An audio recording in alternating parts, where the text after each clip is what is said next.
आप लोग 36 स्टूडेंट्स हैं, तो आप लोग ज़रा मैसेज कर दें बाकियों को कि बाकी लोग भी क्लास के अंदर आ जाएं।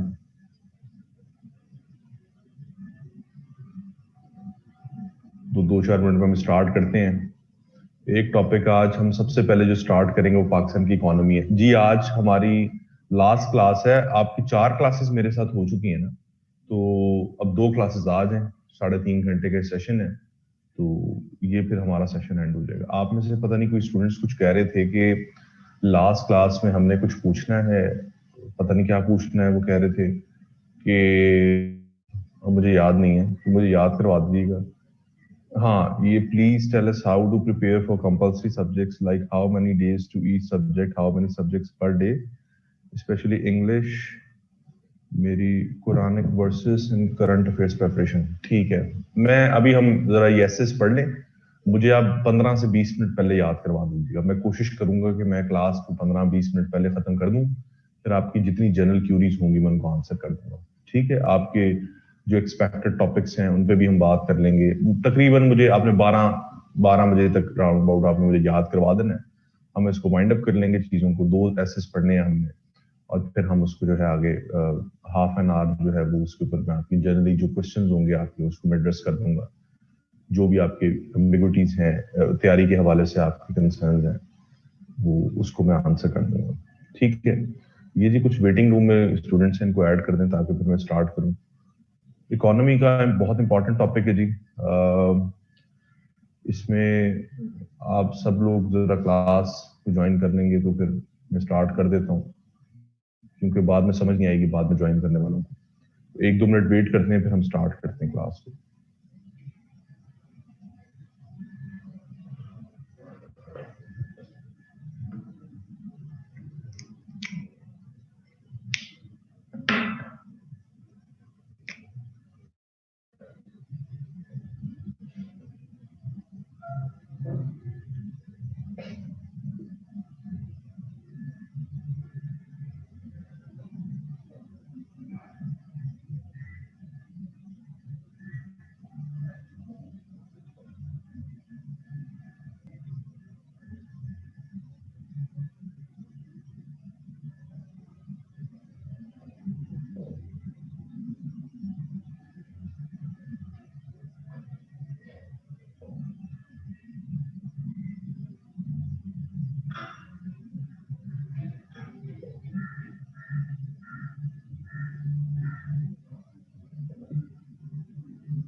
आफ्टर क्लास आप मुझसे कैसे कांटेक्ट कर सकते हैं? आप कांटेक्ट कर ही नहीं सकते जी क्लास के बाद। क्लास के बाद आपने मुझे क्यों कांटेक्ट करना है? आप आ जाएं खुदा, आप तो लाहौर में ही होती हैं, आप इधर आ जाया करें इंस्टीट्यूट, यहाँ पर आ जाएं। आपने कुछ चेक करवाना है, आपने किसी सिलसिले में गाइडेंस लेनी है, तो आप यहाँ पे वर्ल्ड टाइम्स आ जाएं। यहाँ पे मैं होता हूँ। तो आपसे तो मेरा कल भी मुलाकात हुई थी, कल भी हुई थी, परसों भी हुई थी। तो आप आ जाए।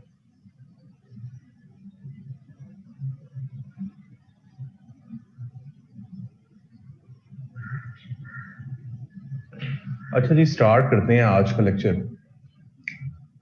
ये जो इकोनॉमी का टॉपिक है, इकोनॉमी के टॉपिक को मिसपर्सीव किया जाता है कि ये कोई पता नहीं बहुत ज्यादा ड्राई टॉपिक है, ये ना समझ आने वाला टॉपिक है। खास तौर पर जो मेडिकल और इंजीनियरिंग बैकग्राउंड से जो स्टूडेंट्स आते हैं उनको ये टॉपिक कभी समझ नहीं आया। और सीएसएस का सबसे इंपॉर्टेंट टॉपिक है, सबसे ज्यादा इंपॉर्टेंट टॉपिक सीएसएस का जो है वो इकोनॉमी रियलिटीज बताऊंगा कि पाकिस्तान की इकोनॉमी के मसाइल क्या हैं, और बिल्कुल उसकी बेसिक अंडरस्टैंडिंग आपको करवाऊंगा। आपको उसमें परेशान होने की जरूरत नहीं है, आपको सारी चीजें समझ आएंगी। एक चीज हमेशा याद रखें कि जब भी ऐसे इकोनॉमी के ऊपर आ जाए, ग्लोबल वार्मिंग के ऊपर आ जाए, ऐसे टॉपिक्स जो टेक्निकल होते हैं, जिनमें आप टेक्निकल जार्गन्स इस्तेमाल कर सकते हैं, जैसे ग्लोबल वार्मिंग है, उसमें आप scientific words, scientific sentences, scientific reports आप जो है वो डिस्कस कर सकते हैं। इकोनॉमी के ऐसे में आपको इकोनॉमिक फैक्ट्स एंड फिगर्स डालने होते हैं, वो तो जरूरी होता है। इकोनॉमिक फैक्ट्स एंड फिगर्स के साथ साथ आप ना इकोनॉमी की बहुत ज्यादा टेक्निकल टर्मिनोलॉजीज इस्तेमाल करना शुरू कर देते हैं। तो जितने जब भी कोई टेक्निकल ऐसे आएगा, उसको हमेशा जनरलाइज्ड रखना है, उसमें आपने कोई टेक्निकल बातें नहीं करनी। उसकी वजह पता क्या होती है? क्योंकि इकोनॉमी का ऐसी है, वो कोई इकोनॉमिस्ट नहीं चेक कर रहा। आप बहुत टेक्निकल जार्गन इस्तेमाल कर लेंगे, बहुत टेक्निकल बातें करना शुरू कर देंगे इकोनॉमी में, तो वो जो टेक्निकल बात है वो एग्जामिनर को समझ नहीं आएगी, क्योंकि वो इंग्लिश लिटरेचर का बंदा है, उसका बैकग्राउंड लिटरेचर है, उसका बैकग्राउंड इकोनॉमी नहीं है, उसका बैकग्राउंड कोई एनवायरमेंट साइंसेज नहीं है। इसी तरह से ग्लोबल वार्मिंग कैसे आ जाता है, उसको आप ग्लोबल वार्मिंग बहुत उसको साइंटिफिक बना देते हैं, वो ऐसे से ज्यादा साइंटिफिक रिपोर्ट लगना। इकोनॉमी का ऐसे इकोनॉमी की रिपोर्ट लगना शुरू हो जाता है। तो हमेशा जनरल बात करते हैं, जनरल आर्ग्यूमेंट्स के ऊपर फोकस ज्यादा रखते हैं। तो आज मैं भी आपसे कोई मुश्किल बात नहीं करने जा रहा, मैं कोई आपको इकोनॉमी की थीरीज नहीं पढ़ाने जा रहा, मैं आपको पाकिस्तान की ग्राउंड रियलिटीज बताने जा रहा हूं कि पाकिस्तान के असल में मसाइल क्या है इकोनॉमी के। ठीक है जी। तो हम सबसे पहले इसकी डिकोडिंग करते हैं। मैंने एक स्टेटमेंट लिखी है जी, पाकिस्तान की the economic problems of Pakistan और robust need of policy reforms. ठीक है जी, पाकिस्तान के मौशी मसाइल और एक बड़ी अशद जरूरत पॉलिसी रिफॉर्म्स की। ठीक है, इसमें हम पहले डिकोडिंग करते हैं कि हमारा मेन आइडिया क्या है और अलाइड आइडिया क्या है। ठीक है जी। अच्छा जी, प्लीज ऐसे क्लासेस हमारे अपनी वाली इंस्टीट्यूट में ऐसे क्लासेस पढ़ा लें अपनी वाली इंस्टीट्यूट में। मैं समझा नहीं हूँ आप क्या कहना चाह रही हैं Mahak. Are you teaching any other optional courses? नहीं जी, मैं कुछ नहीं पढ़ाता यहाँ पे सिवाय एसए के और करंट अफेयर्स के। अच्छा जी, यहाँ पे बात करते हैं जी मेन आइडियाज और अलाइड आइडियाज की। मेन और अलाइड आइडियाज क्या होने चाहिए? इस पूरे टॉपिक में आपको कौन कौन से मेन आइडियाज नजर आ रहे हैं, मुझे बताएं जरा आप लोग।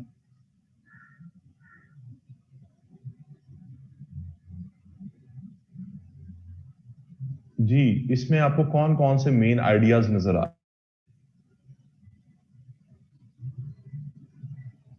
Very good. पहला आइडिया है इकोनॉमिक प्रॉब्लम्स। Economic problems. दूसरा आइडिया क्या है? Policy reforms, way forward. अब आप मुझे बताएं कि इसमें और कोई आइडियाज नजर आ रहे हैं आपको? कोई भी नहीं आ रहे। तो लिंकिंग आइडियाज का मैंने आपको बताया था, ये वो आइडियाज होते हैं जो अपेरेंटली तो नहीं आपको नजर आ रहे होते टॉपिक में, लेकिन ये किसी ना किसी तरह से डायरेक्टली और इनडायरेक्टली जो है वो मेन आइडिया के साथ लिंक्ड होते हैं। तो अब आप मुझे बताएं, या लिंकिंग आइडियाज में हम कौन से जो है और टॉपिक्स डिस्कस कर सकते हैं, कौन से एरियाज को हम एक्सप्लोर कर सकते हैं? Very good. कॉजेज, रीजंस, ठीक है, और इम्पैक्ट्स। तो आपको चार डोमेन्स नजर आ गई, चार एरियाज नजर आ गए, जिसकी बेस के ऊपर आपको एक रोड मैप मिल गया कि आपने इन चार एरियाज के ऊपर अपना ये ऐसे अटेम्प्ट करना है। ठीक है जी। अब आप इस बेस पे क्या करेंगे? अब आप थीसिस स्टेटमेंट बनाएंगे। चलें जरा बनाएं थीसिस स्टेटमेंट, और यहां शेयर करें। बस 2 से 3 मिनट लेने हैं, ठीक है, क्योंकि मेरे लिए फिर पॉसिबल नहीं होगा सब लोगों की थीसिस स्टेटमेंट पढ़ना। तो फर्स्ट सर्व पॉलिसी है कि जो पहले बना लेगा मैं उसकी पढ़कर बता दूंगा जी ठीक है, ठीक नहीं है। ठीक है, तो 2 से 3 मिनट के अंदर बनानी। इसको जरा इसके ऊपर अपनी थीसिस स्टेटमेंट बनाए, फिर हम आगे बात करते हैं।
खुदा लिखनी है जी, economic problems of Pakistan is causing serious challenges that need to be reform. देखें खुदा, इसके अंदर आपने इम्पैक्ट्स का जिक्र नहीं किया। Economic problems of Pakistan are होगा, क्योंकि इस तो सिंगुलर को साथ लगता है, और need to be reformed third form आएगी, इसमें ग्रामेटिकल एरर्स हैं।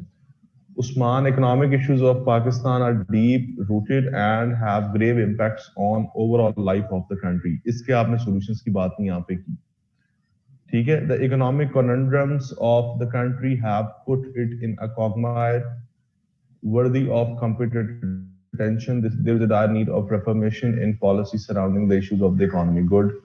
Pakistan is going through major economic problems which need to be addressed by adopting efficient policy reforms so that their implications can be made less worsen. Good.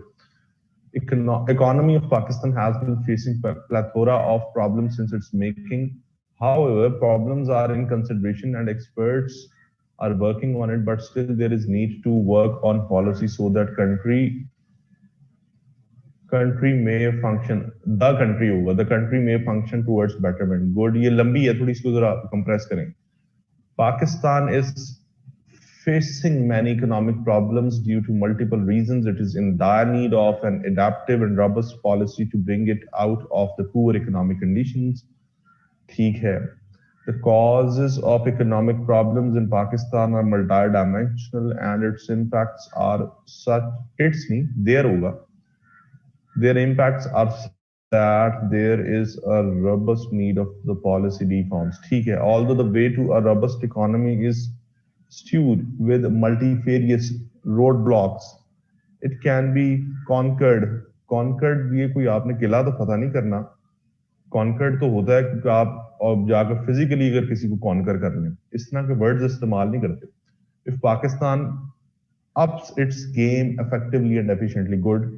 Pakistan is lying at heart of serious economic problems. Some pertinent measures need to overcome all these challenges. Good. चलें नीचे आ जाएंगे. अमीर हमजा नीचे. अच्छा जी, in the contemporary world, developing nations such as Pakistan are faced with myriad of challenges. One of them is economic problems. It is the need of time to ensure that not does effective policy formation takes place hoga, but also reduce its adverse impacts. Good. The dwindling economy of Pakistan requires proactive policy reforms after analyzing the causes and calculating the impacts. ठीक है. नीचे आ जाएंगे. Pakistan has a number of economic problems that require policy reforms. Its causes have far-reaching impacts on the economy of Pakistan. ठीक है. Requires, ठीक है. टूट गया. चलो कोई बात, कोई इशू नहीं नजर तो नहीं आ रहा. चलो कोई बात नहीं, कोई बात नहीं. क्या हुआ? टूट गया. अच्छा, इसको कर लिया, इसको ये टिश्यू से हो गया. ठीक है.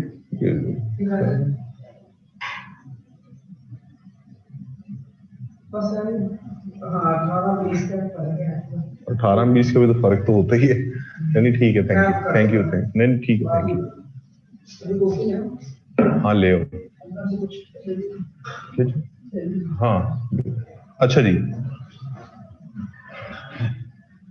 Pakistan has a number of economic problems that require policy reforms. Its causes have far-reaching impacts on the economy of Pakistan. Pakistan is facing many economic problems.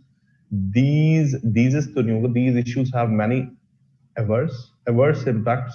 Adverse impacts होगा, adverse तो नहीं होता. Adverse impacts on economy due to many causes. Therefore there is dire need to make reform policies for, या make कर लें या reform कर लें, एक word आएगा. ठीक है.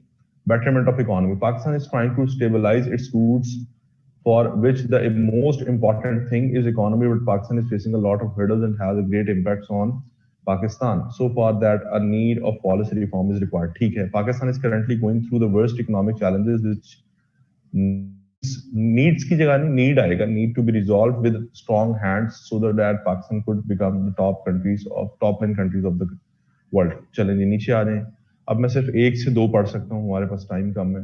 Pakistan has been surrounded by economic problems since its inception. These act as a huge hurdle in its development. Hence, there is a dire need of making appropriate and robust policy reforms for the country to prosper by the concerned authorities. बिल्कुल सही है जी। चले मैं बाकी लोगों की बाद में पढ़ लूंगा, अभी हम इसको कंटिन्यू करते हैं, टाइम हमारे पास कम है, हमने 2 एसेस पढ़ने हैं। तो सबसे पहले हम बात करते हैं, इसकी आप आउटलाइन बना लेंगे, इसकी सेम आउटलाइन वैसी बनेगी जो मैंने आपको स्ट्रक्चर में बनाकर दिखाई थी। सबसे पहले आपके ऑनगोइंग इकोनॉमिक प्रॉब्लम्स आ जाएंगे, उसके नीचे आपकी सब हेडिंग्स आ जाएंगी, उसके बाद उसके कॉजेज आ जाएंगे, उसके नीचे सब हेडिंग्स आ जाएंगी, फिर इम्पैक्ट्स आ जाएंगे, उसके नीचे सब हेडिंग्स आ जाएंगी, और आखिर में पॉलिसी रिफॉर्म्स आ जाएंगी, आपके सॉल्यूशंस आ जाएंगे। ठीक है जी, ये चीजें आ जाएंगी आपकी। अब हम बात करते हैं पाकिस्तान के इकोनॉमिक प्रॉब्लम्स की। ठीक है, पाकिस्तान में किस किस्म के इकोनॉमिक प्रॉब्लम्स है, जरा गौर से आप लोगों ने सुनना है। इसमें मैं आपसे खुद पूछूंगा, जबकि जी आपका कुछ सवाल है तो पूछ लें आपने, अदरवाइज सवाल नहीं पूछना। बिल्कुल तसल्ली से जो है मेरा इसको लेक्चर को आप सुने, इसको समझने की कोशिश करें। अगर समझ आ जाएगा तो आपके इकोनॉमी के साथ साथ और बहुत से टॉपिक्स तैयार हो जाएंगे जिनमें इकोनॉमी का एक बहुत बड़ा रोल है। तो जरा गौर से आपने मेरी तसल्ली से बात सुनी, ठीक है। पहले हम बात करते हैं पाकिस्तान के इकोनॉमी के इशू की, पाकिस्तान के इकोनॉमी के मसाइल की, प्रॉब्लम्स। पाकिस्तान को ना 2 फ्रंट्स पे इकोनॉमिक प्रॉब्लम्स का सामना है, 2 फ्रंट्स पे। नंबर 1 इंटरनल फ्रंट और एक्सटर्नल फ्रंट। एक्सटर्नल फ्रंट और इंटरनल फ्रंट को ना हम लिस्ट डाउन कर लेते हैं कि पाकिस्तान को कौन कौन से मसाइल का सामना है। जरा चैट इनके नीचे कीजिएगा जी जरा।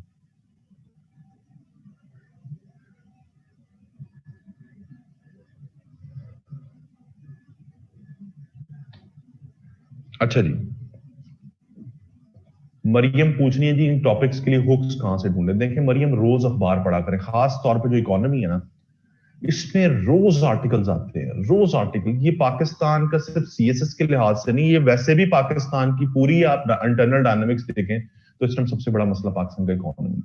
रोज इस पे अखबारों में आर्टिकल्स आते हैं, वहां से आपको ये टेक्निकल पॉइंट्स मिल जाएंगे, हुक्स मिल जाएंगे। ठीक है जी। अच्छा, अब जरा मेरी बात गौर से सुने, कोई यहाँ पे मैसेज ना करे प्लीज, आपसे रिक्वेस्ट है, आप सबसे मेरी बात को गौर से सुने। पाकिस्तान को 2 फ्रंट्स पे मशी मसाइल का सामना है। Number 1 external front end internal front. External front में पाकिस्तान को 3 बड़े चैलेंजेस का सामना है। Number 1 current account deficit,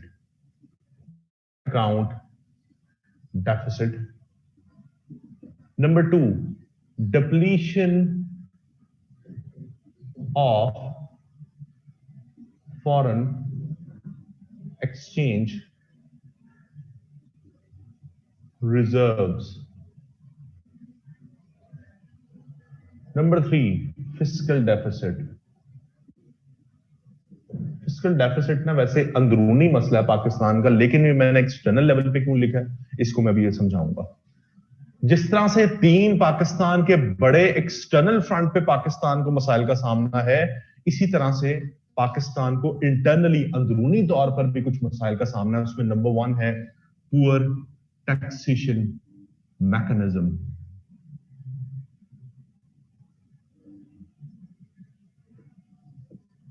number 2 fragile weak domestic industry.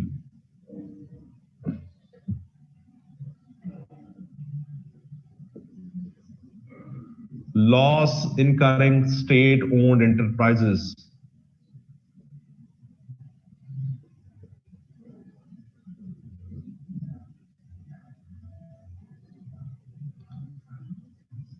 Prevalence, existence, persistence of informal economy.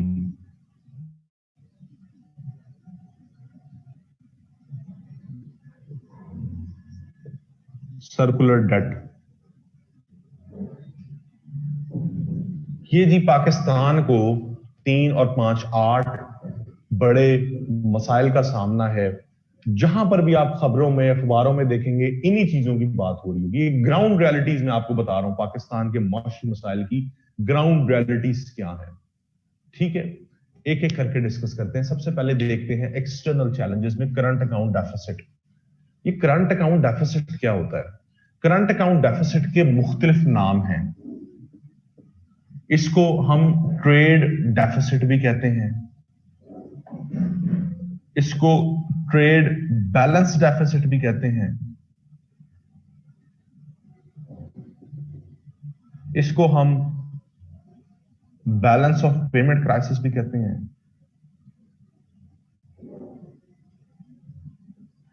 इसको हम उर्दू में तिजारती खसारा भी कहते हैं।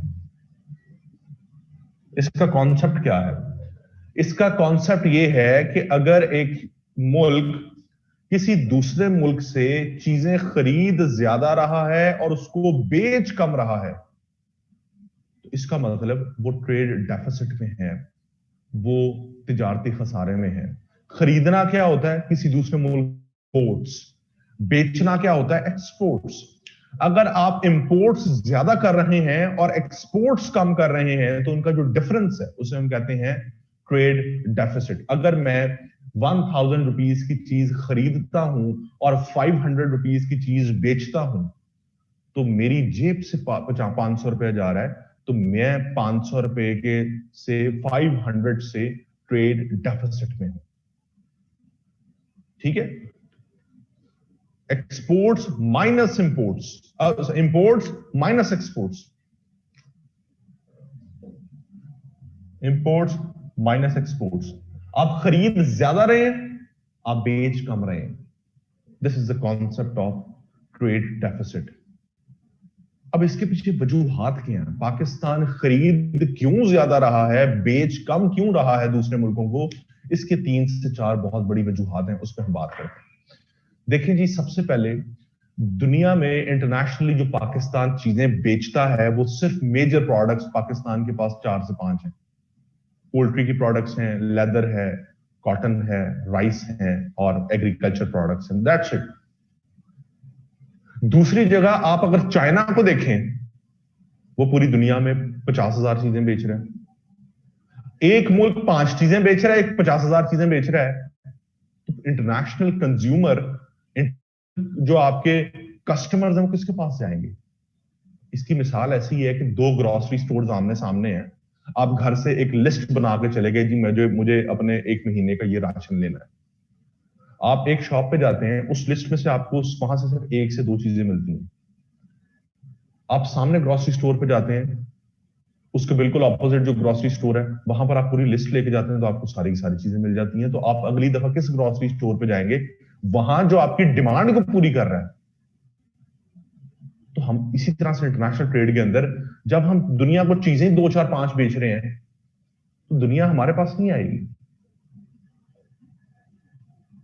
वो ये 2 4 5 चीजें उन मुल्कों से ले लेंगे जहां से उनको बाकी भी चीजें मिल रही हैं जो उनकी डिमांड है। पहला मसला ये।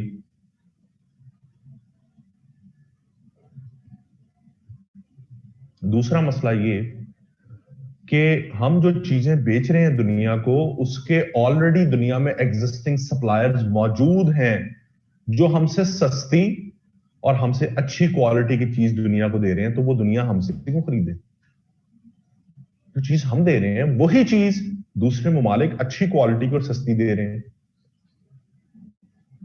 टेक्सटाइल की हमारी बहुत बड़ी मार्केट थी यूरोप के अंदर, अब वो सारी कैप्चर कर ली बांग्लादेश।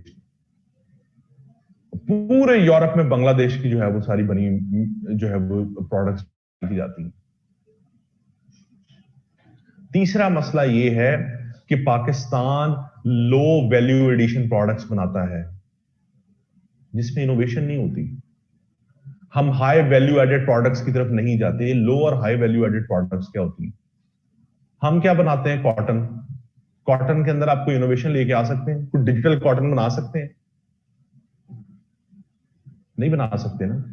क्या आप जो एग्रीकल्चर सेब बना रहे हैं, आम प्रोड्यूस कर रहे हैं, मैंगोज हैं आपके, आप एक्सपोर्ट करते हैं, बनानास एक्सपोर्ट करते हैं, उसमें क्या इनोवेशन लेके आ सकते हैं?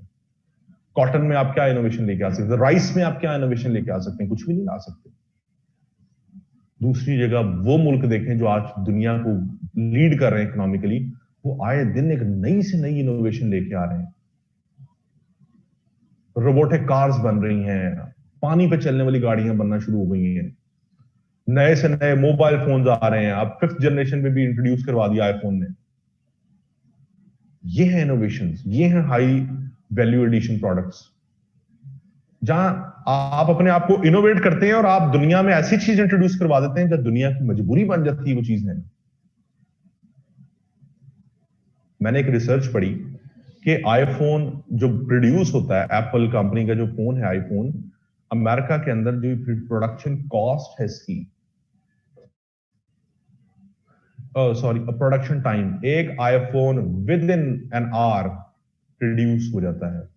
उसको असेंबल करके उसमें सॉफ्टवेयर अपडेट करके 1 घंटे में आपके पास मोबाइल तैयार हो जाता है। एक चीज आप 1 घंटे में प्रोड्यूस कर रहे हैं और वो पाकिस्तान जैसी मार्केट में 2 लाख रुपए का बिक रहा है, ऐसे ही है। 2 लाख का मतलब अमेरिकन $1,500।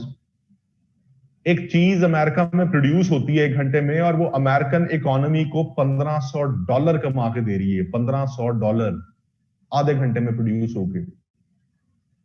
उसके एवज आप पाकिस्तान जैसे मुल्क में 2 एकड़ जमीन पर चावल उगाएं, पहले तो चावल की काश्तकारी करते हुए आपको 4 से 6 महीने लग जाएंगे चावल की फसल होते हुए।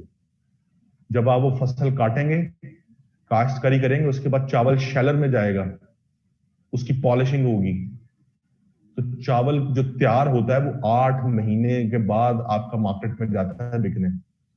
तो 2 एकड़ जमीन पर आप चावल उगाएं, 8 महीने उसको लगेंगे, 8 महीने बाद भी वो एक किसान को 2.5 लाख रुपया या 2 लाख रुपया कमा के नहीं देता। बेमौसमी बारिशें हो जाएं, फसल खराब हो जाए, सैलाब आ जाए, कभी पानी ना आए, वो अलग इश्यूज हैं। यहां डिफरेंस है कि एक मुल्क 8 महीने लगाकर भी एक ऐसी चीज है जहां से 2 लाख रुपया नहीं कमा रहा, और एक जगह आप आधे घंटे में चीज प्रोड्यूस कर रहे हैं और वो आप 2 लाख रुपया दे रही है कमाकर। और तीसरा ये कि आखिरी बात ये कि हम करंट अकाउंट डेफिसिट में इस वजह से भी हैं कि जो हम चीजें बेचते हैं उनको बेचने के लिए भी हमें पहले चीजें खरीदनी पड़ती हैं। हमारी एक्सपोर्ट्स भी डिपेंडेंट है इंपोर्ट्स के ऊपर। वो कैसे? टेक्सटाइल मिल में कपड़ा बनता है, कपड़ा किसके ऊपर बनता है? कपड़ा बनता है मशीनों पे। स्पिनिंग होती है कपड़े की, वेविंग होती है, मशीन्स पे होती है ना। तो मशीन्स तो आप प्रोड्यूस नहीं कर रहे, वो तो आप चाइना से, जापान, जर्मनी से खरीद रहे हैं। वो मशीन नहीं होगी, कपड़ा नहीं बनेगा, कपड़ा नहीं बनेगा, कपड़ा बिकेगा नहीं। कपड़ा अगर बेचना है तो पहले मशीन खरीदनी होगी, मशीन आएगी बाहर से। तो अगर आप एक्सपोर्ट्स करना चाहते हैं तो उस एक्सपोर्ट्स भी आपके डिपेंडेंट है इंपोर्ट्स के ऊपर। आपको एक्सपोर्ट्स करने के लिए भी पहले इंपोर्ट्स करनी पड़ती हैं। इस वजह से आप खरीदते ज्यादा हैं दूसरे मुल्कों से और बेचते कम है। पहला पॉइंट अगर किसी को समझ नहीं आई तो मुझसे पूछें, ये क्लियर है? कोई मुश्किल बात तो नहीं इसमें लगी? कोई ऐसी बात आपको समझ ना आई हो, कोई ऐसी टर्म इसमें समझ ना आई हो? क्लियर है जी सबको? मुझे जवाब दे दिया करें जरा।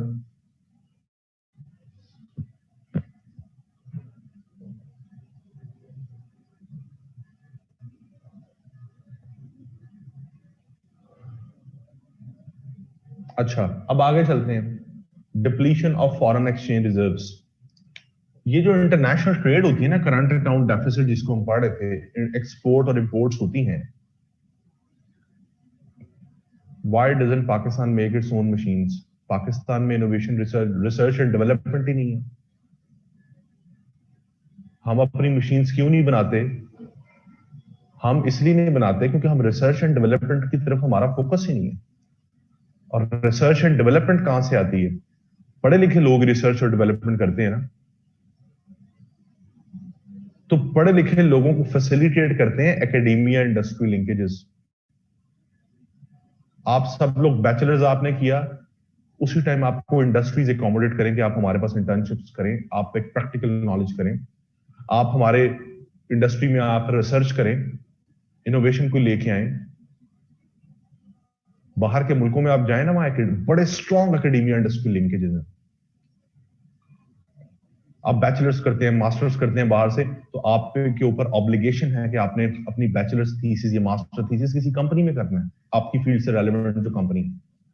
आप उधर जाते हैं, वहां पे कोई प्रॉब्लम कंपनी के जो आ रहा था उसको ऊपर रिसर्च करते हैं। कंपनी को उस प्रॉब्लम का सोल्यूशन मिल जाता है, आपको एक अप्लाइड रिसर्च मिल जाती है, यहां से शुरू होते हैं एकेडमिया इंडस्ट्री लिंकेजेस से आपकी इनोवेशन, यहां से इनोवेशन आती है। तो पाकिस्तान में तो आपको हालात पता ही है, बैचलर्स करके जॉब अपॉर्चुनिटीज तो नहीं है।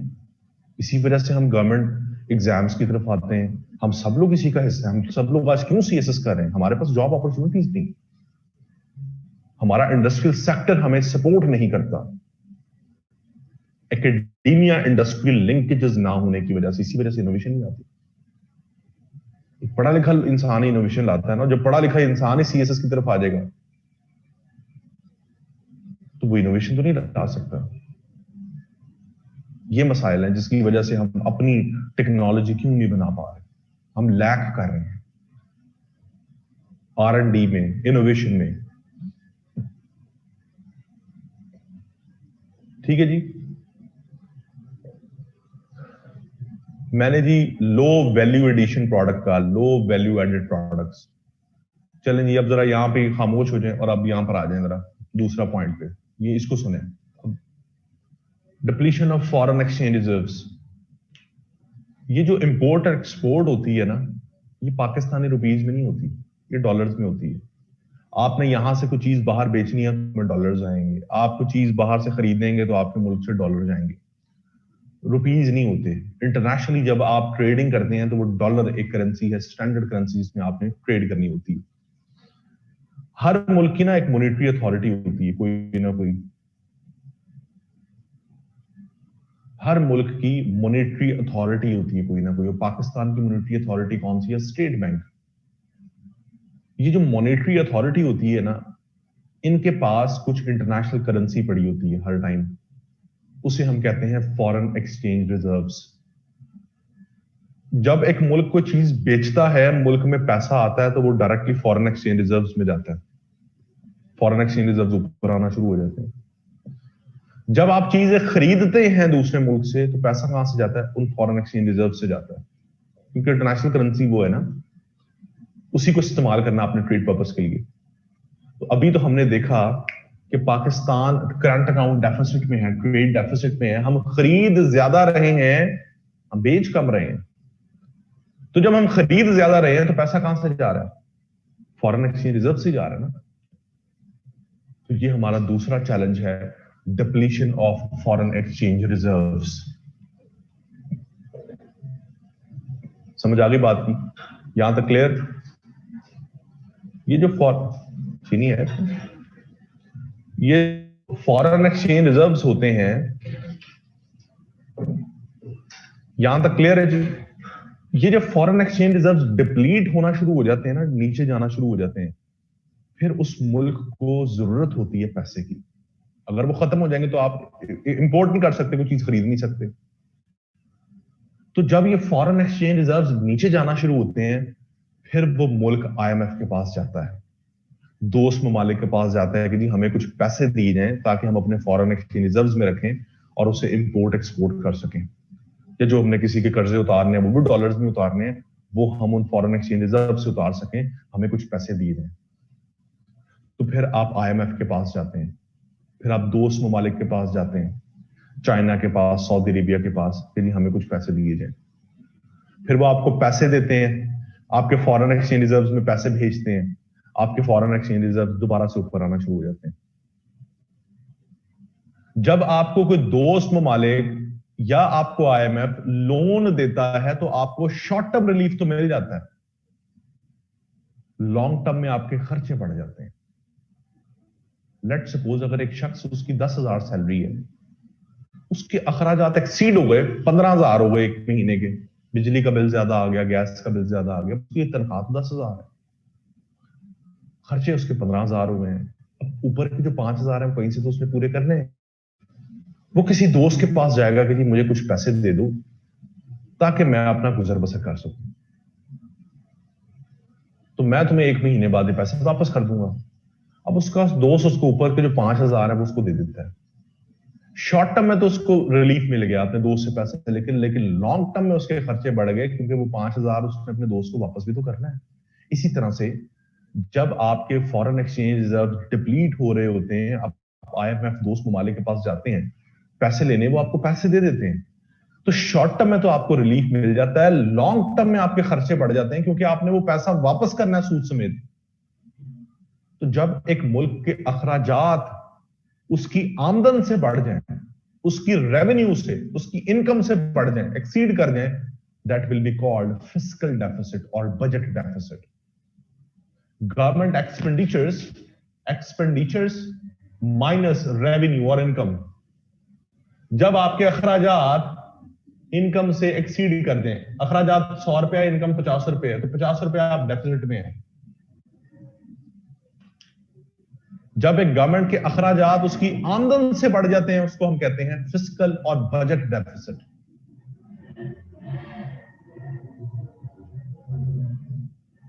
समझ आइए जी बात? यहां तक कोई मसला किसी किस्म का?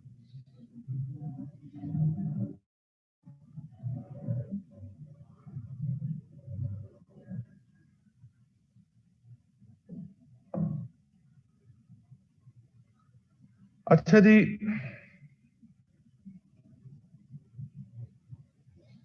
आगे हम बात करते हैं इंटरनल इश्यूज की। देखें, अच्छा मैं इसी से बात शुरू करता हूं। Expenditures minus revenues.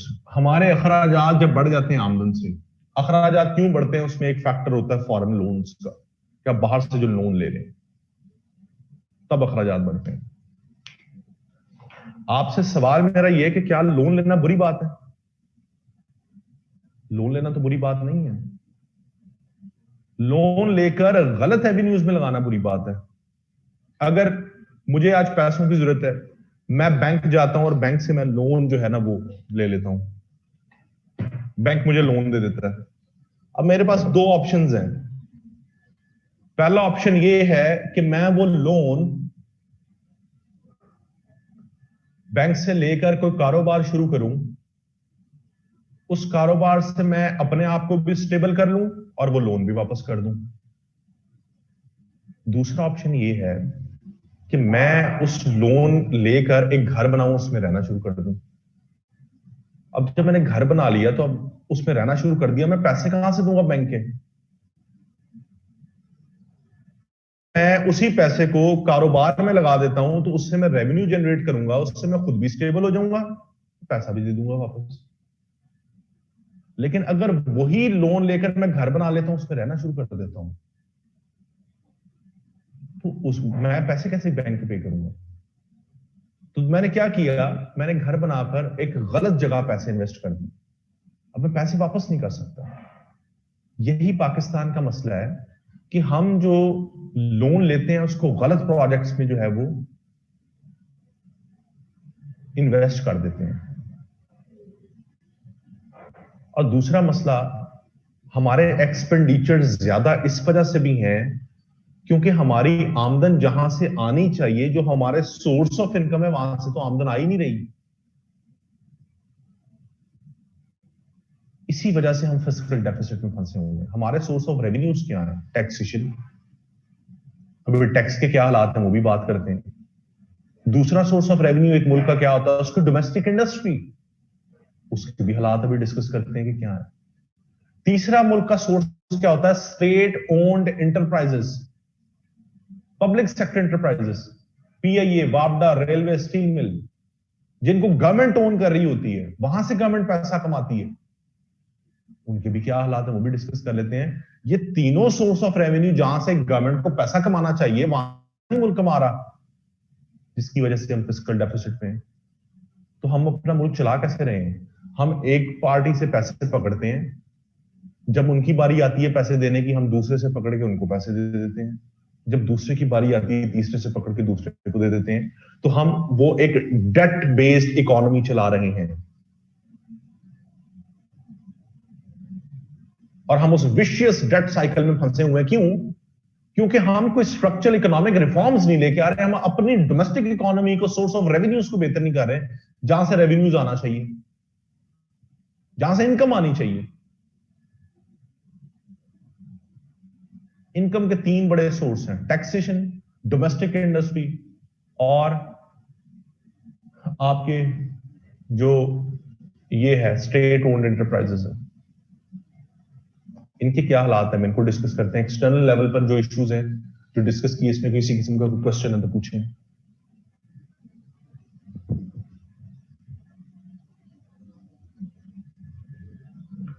सोबिया बात ठीक कर रही है, मैं वही बात मैं भी कर रहा हूं कि हमारी जो इन्वेस्टमेंट पॉलिसी है वो ठीक नहीं है। हमें लोन लेकर इंडस्ट्रियल सेक्टर पे लगाना चाहिए, हम लोन लेकर जो है डेवलपमेंटल प्रोजेक्ट्स पे लगा देते हैं। इस पर बात करते हैं आगे जाके सॉल्यूशंस पे।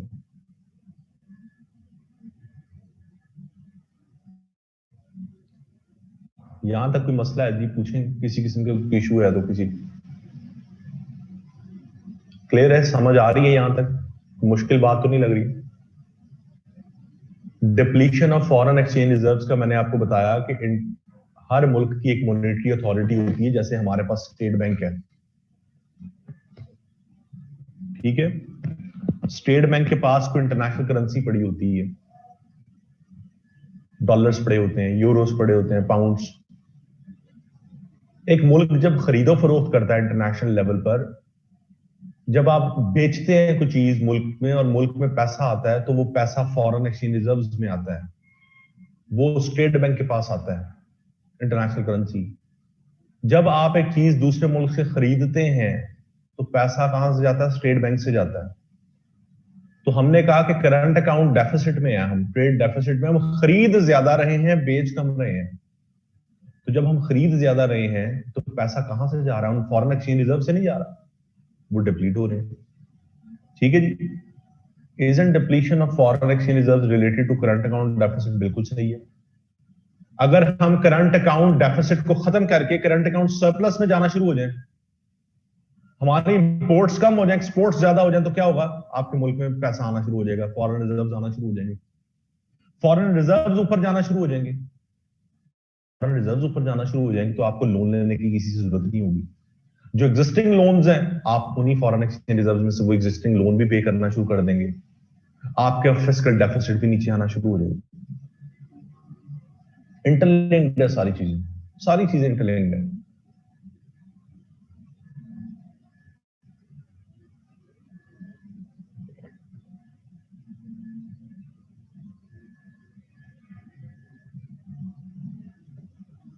अच्छा जी, ये मोहम्मद अहमद, मैं आपका आंसर कर देता हूं, लेकिन इशू ये है कि मैं जब आंसर कर रहा हूं तो चीजें फिर डेविएट हो जाती हैं मेन टॉपिक से। अब ये कह रहे हैं कि जी कि जो इन्वेस्टमेंट है डेवलपमेंट प्रोजेक्ट्स में, वो तो लॉन्ग टर्म के लिए फायदेमंद होती है। मैंने इसमें कोई शक नहीं है कि फायदेमंद होती है। पाकिस्तान जैसा मुल्क जहां पे लोग भूख से मर रहे हैं, खाने को कुछ नहीं है, आप जरा एक यहाँ पे लाहौर के सर्विस हॉस्पिटल में जाके देखें। एक दफा मेरा रात 12 बजे जाना हुआ, इमरजेंसी थी, मैंने लिटरली देखा एक बेड पे दो दो पेशेंट लेटे हुए हैं, तीन तीन पेशेंट लेटे हुए हैं। वहां पर आप मेट्रो बना रहे हैं, वहां पर आप ऑरेंज लाइन बना रहे हैं। वो हॉस्पिटल में उस गरीब इंसान जो एक मर रहा है, एक बेड पे तीन तीन लोग मर रहे हैं, स्टेट के पास कैपेसिटी नहीं है। गवर्नमेंट को वहां ह्यूमन डेवलपमेंट पे काम करना चाहिए, मेट्रो बनानी चाहिए। यहां पे आप बताएं कि कहां पे डेवलपमेंट है? तो बात यह है कि डेवलपमेंट प्रोजेक्ट गलत नहीं है, लेकिन आपकी प्रायोरिटीज तो होनी चाहिए। आपको डेवलप्ड नेशन तो नहीं है। आप अगर जर्मनी है, आप अगर वहां पर लंदन है, तो वहां पर आप ऐसे प्रोजेक्ट्स लगाएं, जरूर लगाएं। फिर ये जो आपके डेवलपमेंट प्रोजेक्ट नहीं, आपको पैसा कमा के तो नहीं दे रहे। मेट्रो का 20 रुपए का टिकट है, अब 20 रुपए के टिकट से ऑपरेशनल कॉस्ट मेट्रो की पूरी नहीं होती। गवर्नमेंट को सालाना 6 अरब रुपया मेट्रो को देना पड़ता है। मेट्रो नहीं गवर्नमेंट को कमा के दे रही, मेट्रो डिपेंडेंट है गवर्नमेंट के ऊपर, सब्सिडीज के ऊपर। जहां पे हॉस्पिटल्स के ये हालात हों, जहां पर एजुकेशन सेक्टर के ये हालात हों, वहां पे ये डेवलपमेंट प्रोजेक्ट्स तो नहीं लगाने चाहिए। हॉस्पिटल्स के हालात मैं आपको क्या बताऊं, मैंने ग्राउंड रियलिटीज देखी हैं अभी कोरोना के दिनों के अंदर। ग्राउंड रियलिटीज, स्टेट के पास कैपेसिटी नहीं थी, वेंटिलेटर्स नहीं थे, लोग मर रहे थे, उन्हें बचाया जा सकता था, स्टेट के पास कैपेसिटी नहीं थी। मेरे फादर उनमें शामिल हैं। मेरे ये कोरोना से बच सकते थे, जिंदगी बच सकती थी उनकी, नहीं बच सके, स्टेट के पास कैपेसिटी नहीं थी।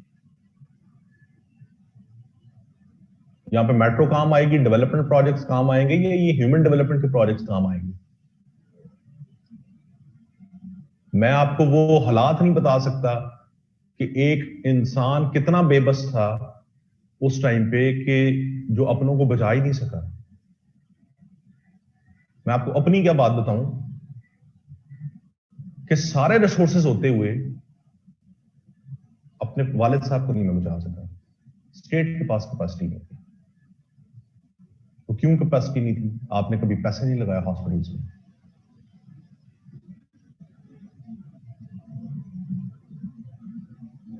ठीक है, तो ये जो डेवलपमेंटल प्रोजेक्ट्स होते हैं, ये प्रायोरिटी सेट करनी पड़ती है स्टेट को कि आज पैसा हमने कहां लगाना, जरूरत कहां पे लगाने की।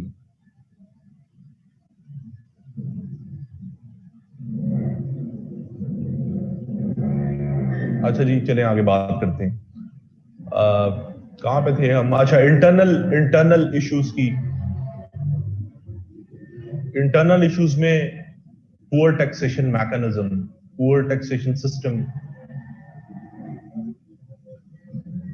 पाकिस्तान के अंदर जो टैक्सेशन के मसाइल हैं नीन है। देखें जी, टैक्सेशन सिस्टम जो होता है ना, वो पाकिस्तान का या किसी भी मुल्क का एक बैकबोन होता है इकोनॉमी चलाने के लिए। अगर आपने एक मुल्क की इकोनॉमी एक बेहतर तरीके से चलानी है, जब तक लोग कंट्रीब्यूट नहीं करेंगे तब तक वो मुल्क नहीं चल सकता।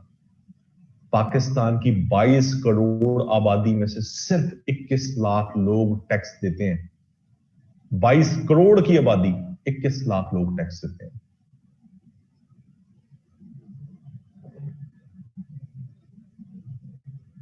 ठीक है, 0.34% बनती है रेशियो। 0.3 से 4% लोग टैक्स देते हैं। 0.34%। और दो तरह के टैक्स सिस्टम जो है ना पाए जाते हैं एक मुल्क में। एक डायरेक्ट टैक्सेशन होता है, एक इनडायरेक्ट टैक्सेस होते हैं। डायरेक्ट टैक्स वो टैक्स होता है जो सिर्फ वो शख्स देगा जिसकी एक स्टैंडर्ड से ऊपर इनकम है।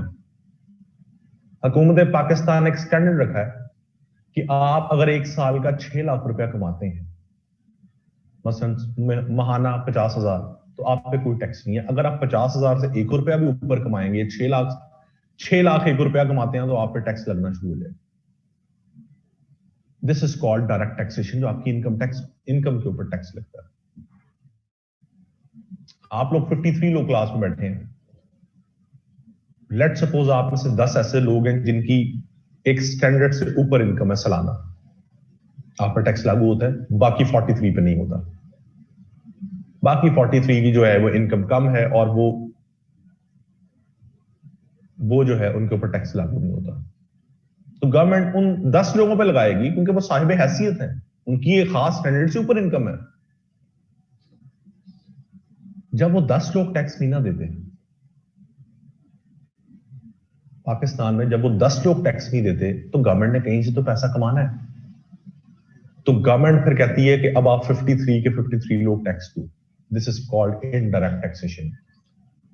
आप खाना खाने जाते हैं, 17% जीएसटी लग जाता है। अब ग्रोसरी करने जाते हैं, हर चीज पे, चीनी पे, चावल पे, शैम्पू पे, साबुन पे, टूथपेस्ट पे, टूथब्रश पे 17% जीएसटी लगता है। वो एक गरीब आदमी भी दे रहा है, एक अमीर आदमी भी दे रहा है। अब बैंक से पैसे निकलवाते हैं भी तो होल्डिंग टैक्स लग जाता है। बिजली का बिल आता है, उस पर 10,000 किस्म के टैक्सेस लग जाते हैं। गैस का बिल आता है, उसमें एक्चुअल आपका 500 रुपया बिल होता है, 5,000 बिल आया होता है, अंदर 4500 रुपया टैक्सेस होते हैं। These are the indirect taxes. Government indirect taxes लगा देती है, जो गरीब भी दे रहा है, अमीर भी, हर कोई दे रहा है। फिर हर कोई टैक्स देता है, तो एक गरीब आदमी जो होता है ना, उसकी परचेजिंग पावर कम हो जाती है। गरीब आदमी चीनी 50 रुपए किलो खरीद रहा था, आपने टैक्स लगा के चीनी कर दी 70 रुपए की, तो ये गरीब आदमी क्या करता था, पहले 50 रुपए की चीनी खरीदता था, 20 रुपए की पत्ती खरीदता था, घर जाके चाय पी लेता था। अब उसको 70 रुपए की चीनी खरीदनी पड़ रही है 1 किलो। उसकी क्या किया, अब वो 70 रुपीज में पहले जहां 2 चीजें खरीद रहा था वो ये खरीद रहा, आपने उसकी परचेजिंग पावर को कम कर दिया, जिसे कहते हैं मुल्क में इन्फ्लेशन आ गई, महंगाई आ गई।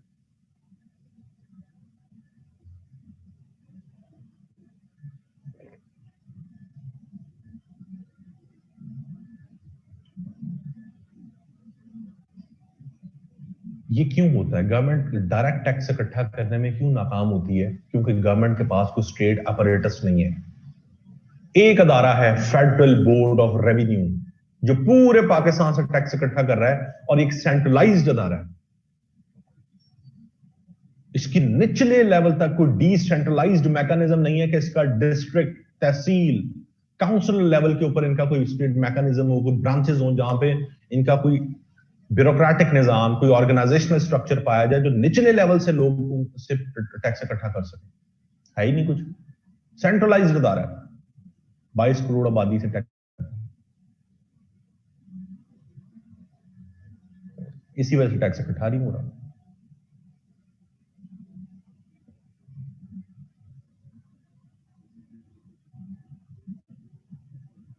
ठीक है जी,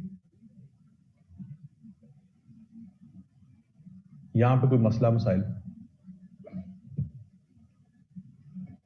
हमारा जो टैक्स रेवेन्यू पोटेंशियल है, ये जो टैक्स रेवेन्यू पोटेंशियल होता है ये हर साल चेंज होता है। आप देखते हैं कि सर्कमस्टांसेस क्या है आपकी जीडीपी के, आपकी इकोनॉमी के, लोगों ने एक साल में कितना पैसा कमाया, इंडस्ट्री किस तरह से चल रही थी, इंडस्ट्री के साथ साथ एग्रीकल्चर सेक्टर कितना इन्होंने पैसा कमाया, उस लिहाज से हर साल पोटेंशियल चेंज होता है। कोई स्पेसिफिक पोटेंशियल तो नहीं है। इंस्टीट्यूट ऑफ टैक्स कलेक्शन के नेम एफबीआर है, federal board of revenue. If every employer of a salaried person is acting as a withholding tax agent via GST, isn't that double taxation? आप double taxation की बात करें, पाकिस्तान यहाँ पे 10-10 किस्म के टैक्सेस देते हैं। जो बात ठीक है आपकी अहमद,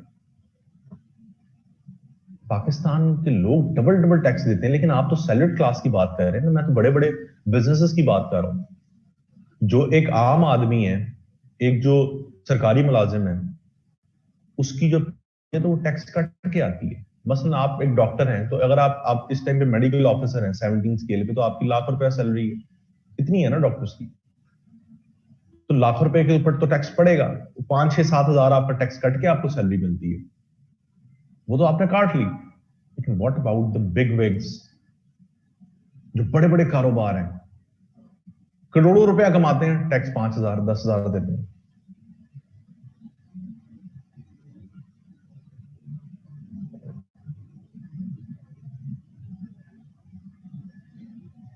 देखें, अमीर हमजा कह रहे हैं कि जी are you are saying that if there is an effective tax reforms we can cross the 4500 billion we are really predicted to receive in tax receive. देखिए जी, पाकिस्तान को आईएमएफ ने भी टारगेट दिया था कि आपने 5500 बिलियन इकट्ठा करना है एक साल का टैक्सेशन से। तो पाकिस्तान ने उस टारगेट को एक्सेप्ट किया था कि हम करेंगे। इट मींस कि पाकिस्तान में पोटेंशियल है कि 5500 बिलियन जो है आप इकट्ठा कर सकते हैं। मैं वही बात बता रहा हूं कि आपको देखना पड़ता है सारे मामला को कि इस टाइम पे इकोनॉमी चल कैसे रही है। तो पोटेंशियल तो है इतना, 5,000 अरब आप इकट्ठा कर सकते हैं टैक्सेस से।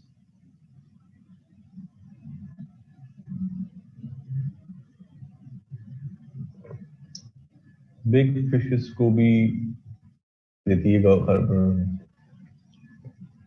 देखें जी, ये कह रही है कि बड़ी जो कंपनीज हैं, बड़े बिजनेसेस हैं, उनको गवर्नमेंट सपोर्ट भी तो करती है, उन्हीं को तो गवर्नमेंट सपोर्ट करती है। देखें, कारोबार को सपोर्ट करना पड़ता है। एक होता है कारोबार को सब्सिडाइज करना, उसको सपोर्ट करना, कि आप एक बिजनेस को कहें, एक आप इंडस्ट्री सेक्टर को कहें कि आज हम आपकी बिजली सस्ती कर देते हैं, गैस सस्ती कर देते हैं, आप अपनी मिलें चलाएं। This is the government support और government subsidies. But it doesn't mean कि आपको उससे टैक्स नहीं लेना या आप टैक्स उससे कलेक्ट नहीं करते। सब्सिडीज एक और चीज है, वो गवर्नमेंट को देनी चाहिए, वो गलत बात नहीं है। वो इसलिए देनी चाहिए कि यही कारोबार जब चलेंगे, यही इंडस्ट्रियल सेक्टर जब एक चीज बनाकर बाहर के मुल्क बेचेगा तो मुल्क में रेवेन्यू आएगा। तो इनको कंसेशन देना कोई बुरी बात तो नहीं है, लेकिन इनसे टैक्स भी तो इकट्ठा किया जाए ना। वो कोई मैकेनिज्म नहीं है। वो क्यों मैकेनिज्म नहीं है? इनफॉर्मल इकोनॉमी, ये जो नीचे चैलेंज है। पाकिस्तान में सारे के सारे कारोबार किस चीज पे हो रहे हैं? हवाला system, informal economy, cash. Banking channel के थ्रू तो कोई ट्रांजैक्शन ही नहीं कर रहा, और जब बैंकिंग चैनल के थ्रू कोई ट्रांजैक्शन नहीं हो रही तो गवर्नमेंट को पता नहीं है कौन कितना पैसा कमा रहा है, कौन कितना नहीं कमा रहा।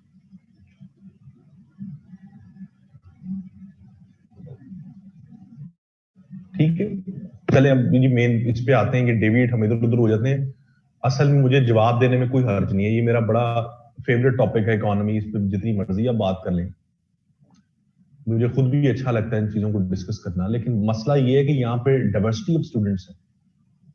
बहुत से स्टूडेंट्स को बातें समझ नहीं आ रही होंगी जो हम डिस्कस कर रहे हैं, आप लोग मैं जो आंसर कर रहा हूँ चीजों को, तो सबको साथ लेके चलना है। तो हम इन चीजों पे बात करते हैं, अब बाकी चीजों को आप छोड़ दें। What if we decrease cash system and digitalize? अच्छा, ये डिजिटाइजेशन ऑफ इकोनॉमी, ये भी एक क्रेडिट कार्ड सिस्टम, आप बात ठीक कर रहे हैं, लेकिन इसको इंप्लीमेंट करना बहुत मुश्किल काम है। उसकी वजह ये है कि आपकी ये है, आपके मुल्क के अंदर जो है वो हवाला सिस्टम है, लोग इस्तेमाल नहीं करते ऑनलाइन क्रेडिट कार्ड्स को, और कर भी नहीं सकते। अब ये इनफॉर्मल इकोनॉमी में इसका जवाब देता हूँ जाकर। Can you keep a special economic session for us?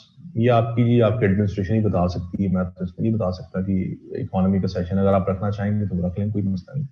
So there is no proper mechanism to collect proper taxes from the industry sector. Why government is not working in this matter? Government काम कर रही है, मैं इसको आगे जाके बात करता हूँ इस पे।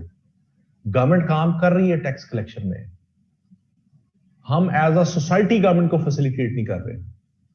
सारे मसले गवर्नमेंट के एंड पे तो नहीं है। ये आगे बात मैं इसको बताता हूं कि कैसे गवर्नमेंट क्या काम कर रही है और हम कैसे फैसिलिटेट नहीं कर रहे। ठीक है, इस पे बात करते हैं आगे। दूसरा मसला है जी फ्रेजाइल डोमेस्टिक इंडस्ट्री। पाकिस्तान के तीन सेक्टर्स हैं जहां से पाकिस्तान पैसा कमाता है। एक एग्रीकल्चरल सेक्टर है, एक मैन्युफैक्चरिंग इंडस्ट्रियल सेक्टर है, एक सर्विस सेक्टर है। तीनों सेक्टर ही आज पैसा क्यों नहीं कमा के पाकिस्तान को दे रहे? इसमें यही 2-4 मसाइल हैं। नंबर 1, एग्रीकल्चर सेक्टर के क्या मसाइल हैं? क्यों नहीं आज एग्रीकल्चर प्रोडक्शन हो रही और मुल्क पैसा कमा रहा? वो इसलिए नहीं कमा रहा कि आपके पास पानी नहीं है एग्रीकल्चर सेक्टर पे लगाने के लिए। आपकी प्रिमिटिव टेक्नोलॉजी का इस्तेमाल कर रहे हैं आप एग्रीकल्चर प्रोडक्शन के अंदर। आज आप कमर्शलाइज कर रहे हैं एग्रीकल्चर सेक्टर को, कमर्शलाइजेशन ऑफ एग्रीकल्चर सेक्टर, जिसमें आप अपनी जमीनों को पे कॉलोनियां बना रहे हैं, आप अर्बनाइजेशन कर रहे हैं। एक टाइम था जितने बड़े जहां जहां बैरियर टाउन और इस तरह की बड़ी बड़ी आपने कॉलोनीज बनाई, वो एक टाइम पे एग्रीकल्चर सेक्टर था मुल्क का, आपने उसको खत्म करके कमर्शलाइज कर दिया। चौथा, रिसर्च एंड डेवलपमेंट नहीं है मुल्क में, इनोवेशन नहीं है एग्रीकल्चर सेक्टर में। इसी तरह के मसाइल आपके इंडस्ट्रियल सेक्टर में। इंडस्ट्रियल सेक्टर में सबसे बड़ा मसला सर्कुलर डेट का, इस पे बात करते हैं आगे जाके। आखिरी चैलेंज सर्कुलर डेट ही है। सर्कुलर डेट के साथ साथ यही है कि एकेडेमिया इंडस्ट्री लिंकेजेस ना होने की वजह से इनोवेशन नहीं है। आपके मुल्क में पिछले 10-15 सालों से 10-12 सालों से बिजली नहीं थी, बिजली आई है तो बिजली महंगी बहुत है।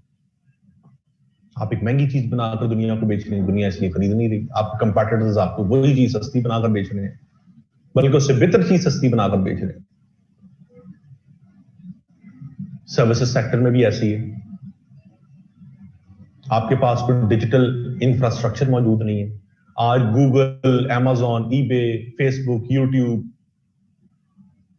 ठीक है, ये सारी एप्लीकेशंस हैं, ऑनलाइन कंपनीज हैं जो दुनिया को अपनी सर्विसेज एक्सपोर्ट कर रही हैं और अमेरिकन इकोनॉमी को बिलियन ऑफ डॉलर्स कमा के दे रही है। क्या आपके पास कोई ऐसा फोरम है? नहीं है। आज दुनिया में बहुत से मुल्क अपने बैंकिंग सिस्टम्स के थ्रू दुनिया को फाइनेंशियल सर्विसेज देकर पैसा जनरेट कर रहे हैं। आपके मुल्क में जितने अच्छे बैंक हैं वो सारे अरबियों के या अमेरिकन है। स्टैंडर्ड चार्टर्ड को देख लें, फैसल बैंक को देख लें, अल्फला को देख लें, मीजान को देख लें, दुबई इस्लामी को देख लें। जितनी अच्छी बैंकिंग सर्विसेज हैं वो सारी बाहर की हैं। हमारे पास क्या बचता है? HBL, MCB, national bank. आज वो मुल्क अपनी फाइनेंशियल सर्विसेज आपको एक्सपोर्ट्स करके आपके मुल्कों में बैंक्स बना के पैसा कमा रहे हैं। क्या आपके पास कोई ऐसा सिस्टम है कि आप भी अपनी फाइनेंशियल सर्विसेज एक्सपोर्ट कर सकें? तो नेटवर्क ही नहीं है आपके पास। आपने काम ही नहीं किया रिसर्च एंड डेवलपमेंट पे, कभी इनोवेशन पे। अब ये कि जाके ये गवर्नमेंट जो आई है, इन्होंने डिजिटल पॉलिसी अपनी दी है। डिजिटल पॉलिसी को बाय द वे जरूर पड़ेगा, इस पे क्वेश्चन आएगा लाजमी। ऐसे भी आ सकते हैं कि डिजिटल पॉलिसी पाकिस्तान ने 2019 में बनाई, 2019-20। तलहा, HBL पाकिस्तान का तो बिगेस्ट बैंक है, लेकिन क्या HBL अपनी दुनिया को सर्विसेज दे रहा है? फैसल और बैंक अल्फला जो है वो बाहर के बैंक्स हैं, वो यहां आके आपको सर्विसेज दे रहे हैं और पैसा आपकी इकोनॉमी से कमा रहे हैं। तो हम तो सर्विसेज ऐसे नहीं ना दे रहे। मैं आपको यही कह रहा हूं कि आप बेशक जितना मर्जी बड़ा बैंक हो पाकिस्तान का, लेकिन आप क्या बाहर अपनी सर्विस एक्सपोर्ट करके पैसा कमा रहे हैं? नहीं।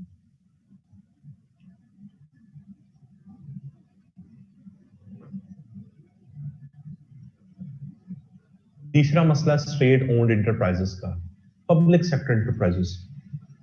ये वो कंपनीज होती हैं जो मुल्क को पैसा कमा के देती हैं। तो न्यूयॉर्क ब्रांच पता क्यों HBL की बंद हुई थी? वहां इनको पेनल्टी भी पड़ी है, फाइन हुआ है पता नहीं कितने मिलियन डॉलर्स का। पाकिस्तानी है ना, 2 नंबरी करनी होती है, जाके हर जगह ही करनी होती है। बात तो नहीं आते हम। वो स्कैंडल था HBL का, जिसकी वजह से फाइन हुआ, पेनल्टी पड़ी और ये बंद हो गया। ये वो पेनल्टी नहीं पे कर सकते जिनके पास इतने। न्यूयॉर्क ब्रांच का जो भी लास्ट ये स्कैंडल है वो बड़ी कदर क्या था HBL का। अच्छा, तो स्टेट ओन्ड एंटरप्राइजेस ऐसी कंपनीज होती हैं जिनको स्टेट ओन कर रही होती है। प्राइवेट कंपनी कौन सी होती है? आप में से किसी की कंपनी होगी, वो शख्स उससे पैसे कमा रहा होगा। इसी तरह से स्टेट ओन कंपनीज होती हैं जिससे रियासत पैसा कमा रही होती है और अपने खर्चे चलाती है। हमारी स्टेट ओन एंटरप्राइजेस कौन सी हैं? PIA, वापडा, रेलवे, स्टील मिल्स। इनको पैसे कमा के देने चाहिए ना गवर्नमेंट को, लेकिन ये उल्टा गवर्नमेंट के ऊपर बर्डन है। PIA सालाना एक साल का 110 अरब का नुकसान करती है। 110 बिलियन रुपीस का नुकसान करती है, गवर्नमेंट की जेब से लेती है। PIA को तो पैसे कमा के देने चाहिए।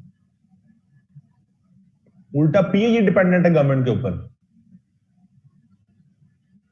पाकिस्तान रेलवे 37 बिलियन का नुकसान करती है हर साल, 37 अरब रुपए का गवर्नमेंट के खजाने से उसको देना पड़ता है। पाकिस्तान स्टील मिल पिछले 3 सालों में 500 अरब का नुकसान कर चुकी है। पाकिस्तान स्टील मिल जब 1 घंटा ऑपरेशनल होती है तो मुल्क का 50 लाख रुपए का नुकसान करती है। ये हालात हैं आपको स्टेट ओन्ड एंटरप्राइजेस के। तो अब आप देखें पैसा आप कमा कहां से रहेंगे? प्राइवेटाइजेशन की बात करते हैं, मैं सॉल्यूशंस में बात करता हूं सारी। एक एक चीज बताऊंगा आपको। तो ये मसाइल हैं स्टेट ओन्ड। इसके पीछे वजूहात क्या है, ये कॉजेस में जाकर डिस्कस करते हैं।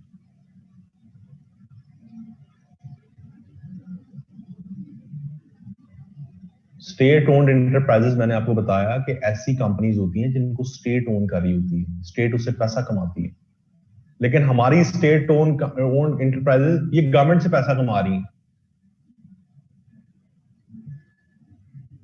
ठीक है, ये गवर्नमेंट के ऊपर बर्डन है। ये पैसा नहीं खसारे में जा रही है, गवर्नमेंट इनके खर्चे उठाती है। ये रोजवेल्ट होटल का आप देखने बिल्कुल बंद हो गया। PIA का होटल था न्यूयॉर्क में।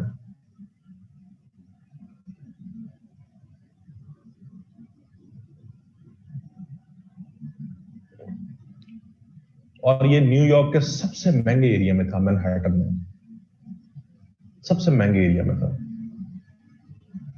और बड़ा अच्छा चल रहा था। मेरा एक दफा जाना हुआ यहाँ पे, इस होटल में मैंने विजिट किया जब मैं अमेरिका में पढ़ता था। तो मैंने इसको विजिट किया, इस होटल को। बहुत अच्छा होटल। ये रश्क आता था, लिटरली रश्क आता था कि पाकिस्तानियों का ही लगता ही नहीं था कि हमारा है। वहां की सर्विसेज, और दुनिया के जो सबसे महंगा इलाका कहलाया जाता है न्यूयॉर्क में मैनहट्टन, जहां पे ये वो वॉल स्ट्रीट है, वहां पे है ये वो हब में, वो भी आपको आज बंद करना पड़ेगा।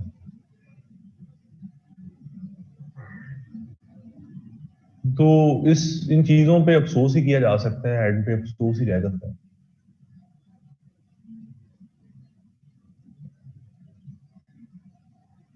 तो अच्छा जी, आगे बात करते हैं हम इनफॉर्मल इकोनॉमी की। ये इनफॉर्मल या अनडॉक्यूमेंटेड इकोनॉमी क्या होती है? ऐसी इकोनॉमी जहां पर स्टेट रेगुलेट ना कर पा रही हो कि कौन कितना पैसा कमा रहा है। आपके घरों में काम वालियां काम करती हैं, क्या आप उनको जब तनख्वाह देते हैं तो उनके बैंक अकाउंट्स में तनख्वाह डालते हैं? नहीं, कैश पकड़ाते हैं। ये जो रेस्टोरेंट्स हैं, बड़े से बड़े और छोटे से छोटे, यहां पर जो वेटर्स काम कर रहे हैं, इनको आप बैंकिंग ट्रांजैक्शन के थ्रू पैसे देते नहीं। एग्रीकल्चर सेक्टर में जो किसान काश्तकारी करके एक चीज प्रोडक्ट उगाता है, काश्तकारी करता और में बेचता है, क्या वहां फाइनेंशियल ट्रांजैक्शन होती है? नहीं।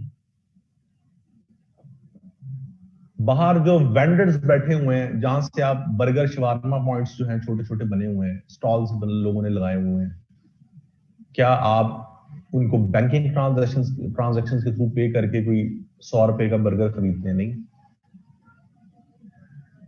इसी तरह से बड़े कारोबार आप देख लें, वो भी ऐसे कैश पे हो रहे हैं, वो भी बैंक के थ्रू जो है वो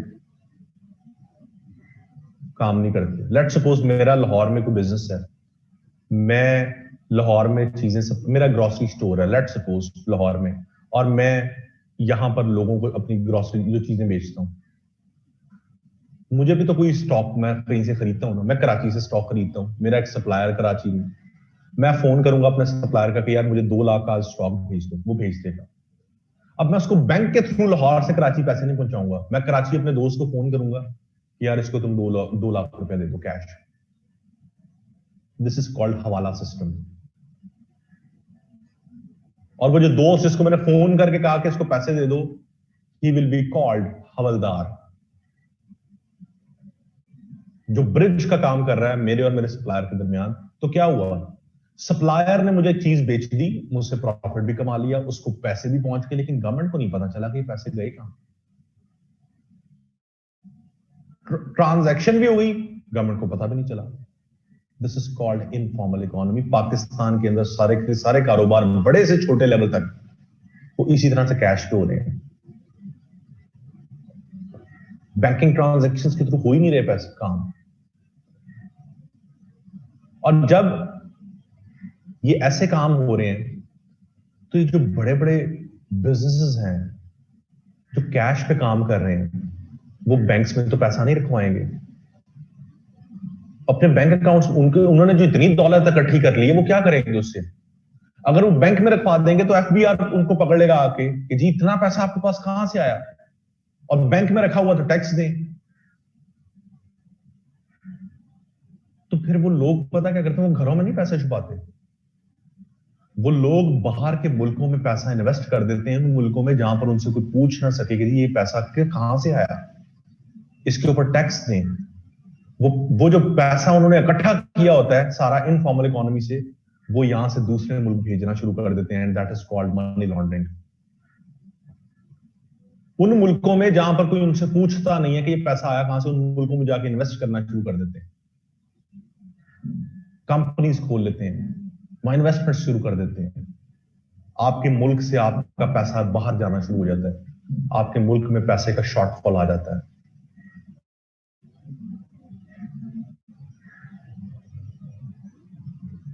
और फिर यही पैसा मनी लॉन्ड्रिंग के साथ साथ टेररिस्ट फाइनेंसिंग में भी इस्तेमाल होता है, टेररिज्म के लिए इस्तेमाल होता है। यही तो मसला है पाकिस्तान का, जिसकी वजह से मैं एफएटीएफ में ग्रे लिस्ट किया हुआ है कि पाकिस्तान मनी लॉन्ड्रिंग और टेररिस्ट फाइनेंसिंग को नहीं रोक पा रहा। क्यों? क्योंकि पाकिस्तान के अंदर इनफॉर्मल इकोनॉमी है।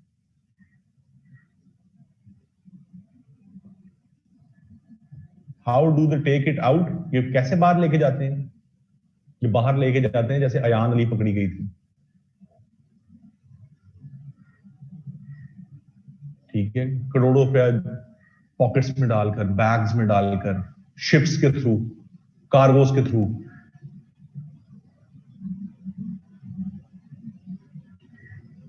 अच्छा, और ये तो एक तरीका है ना कि आप जेबों में डाल के ले गए, आपने कार्गो के थ्रू, शिप्स के थ्रू लेके बाहर पैसा। दूसरा तरीका क्या है?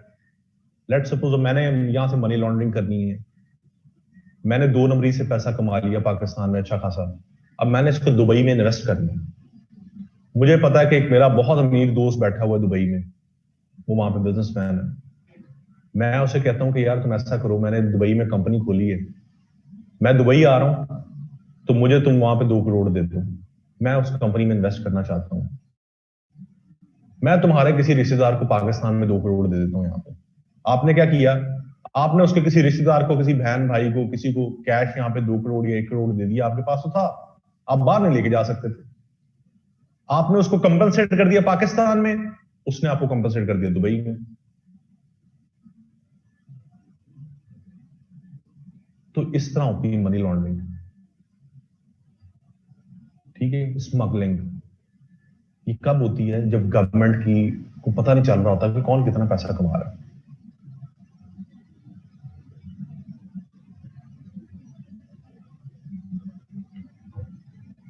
समझ आ रही है? कुछ चीज मुश्किल तो नहीं लग रही इसमें? मैं आपसे कोई टेक्निकल बातें इकोनॉमी की, कोई टेक्निकल पॉइंट्स डिस्कस नहीं, थ्योरी नहीं, मैं पाकिस्तान की ग्राउंड रियलिटीज बता रहा हूं आपको। ये मसाइल हैं पाकिस्तान के, कोई हम ऐसी कोई रॉकेट साइंस डिस्कस नहीं कर रहे।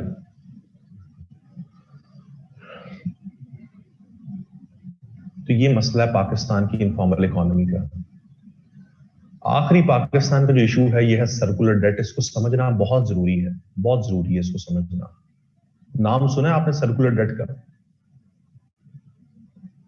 हमने ऐसे में भी यही आर्गुमेंट, जी यही आर्गुमेंट्स देने हैं, यही देने हैं आर्गुमेंट्स। ये ग्राउंड रियलिटीज हैं आपकी आपकी रोज खबरों में पढ़े यही चीजें आ रही हैं, अखबार पढ़ते हैं ना आप रोज, यही चीजें नहीं हो रही। कोई नई बात सुनी आपने कभी इकोनॉमी में? हमेशा आप बात करेंगे physical deficit, current account deficit, circular debt, state owned enterprises इतने खसारे में चली गई, टैक्स का ये, यही तो सारे मसले हैं। और कौन सा मसला है?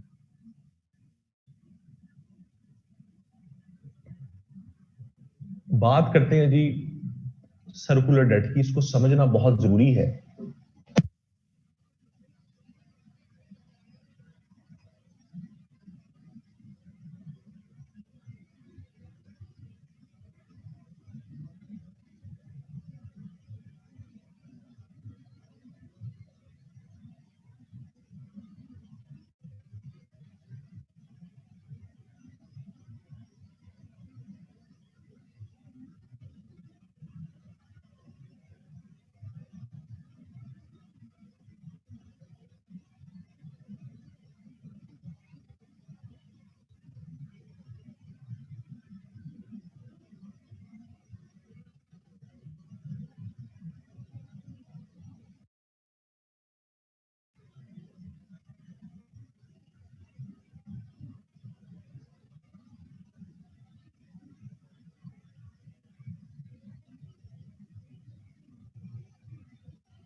हेलो, अस्सलाम वालेकुम स्टूडेंट्स, आवाज आ रही है आपको?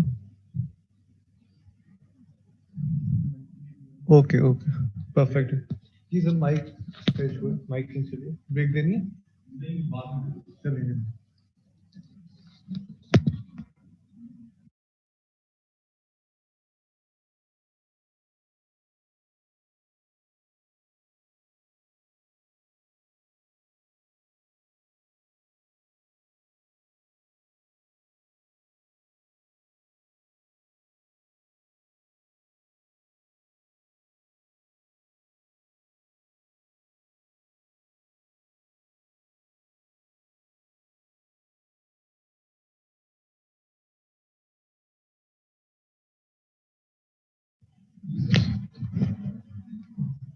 ठीक, स्टूडेंट्स मैं सिर्फ सर्कुलर डेट हम पढ़ लें, उसके बाद ब्रेक करते हैं, ठीक है?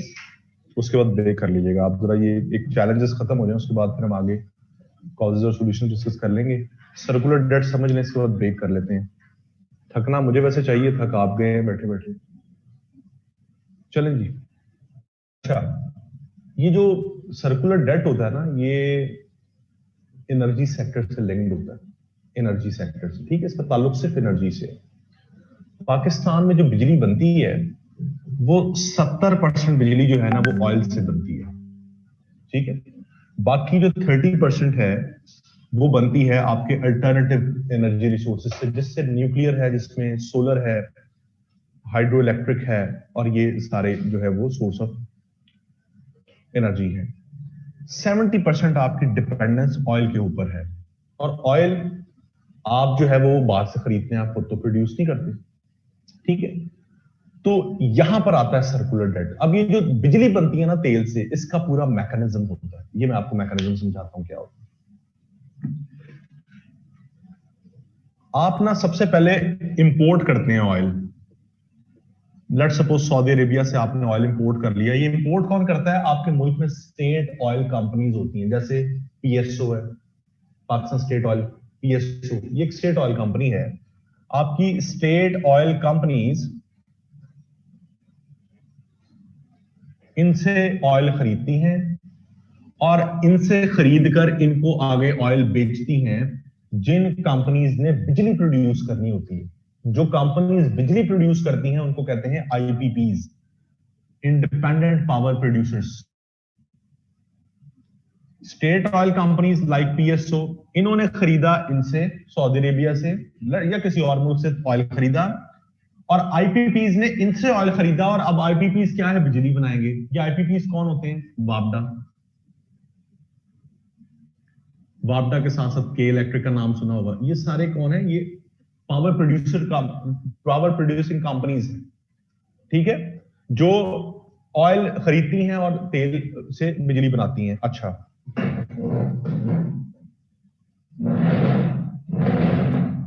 अच्छा, अब आईपीपीज जब बिजली बनाती हैं तो आईपीपीज जो है वो आगे आपको इस बिजली को डिस्ट्रीब्यूट करती हैं, ये आगे बेचती हैं। इन्होंने बिजली बनाई, इन्होंने आगे बेची किनको? डिस्ट्रीब्यूशन कंपनीज को। आगे हैं डिस्ट्रीब्यूशन कंपनीज जिनको डिस्कोस कहा जाता है। डिस्ट्रीब्यूशन कंपनीज कहा ना बैठे, इन्होंने बिजली बनाई और इन्होंने आगे बेची डिस्कोस को। इन्हें कहते हैं डिस से बनता है डिस्ट्रीब्यूशन कोस कंपनीज।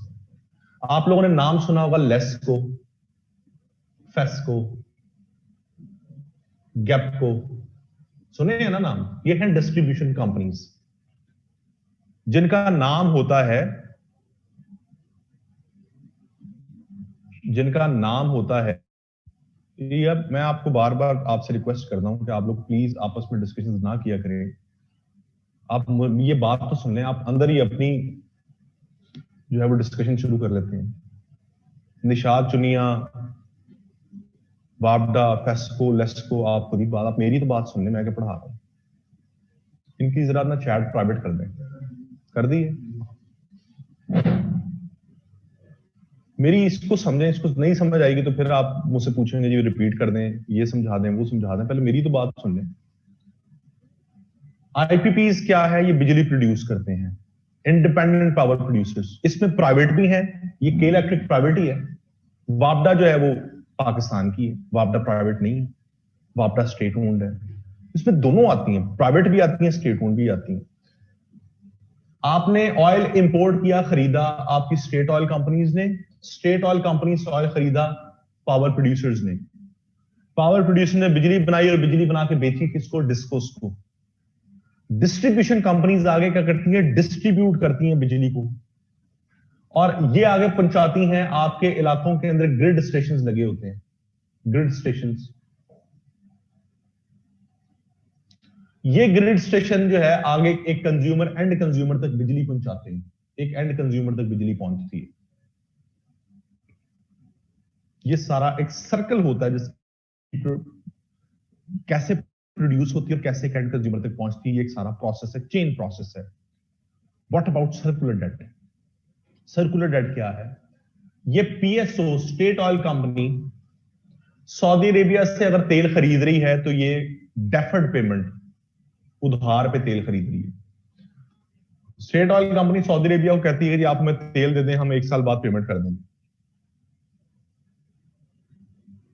ये प्रोसेस समझ नहीं आई ठीक से? दोबारा सुन लें। पाकिस्तान में स्टेट ऑयल कंपनीज हैं, पीएसओ की तो आपने पीएसओ का तो नाम सुना होगा। ये स्टेट ऑयल कंपनीज बाहर से तेल खरीदती हैं, ऑयल इंपोर्ट करती हैं, कर लिया।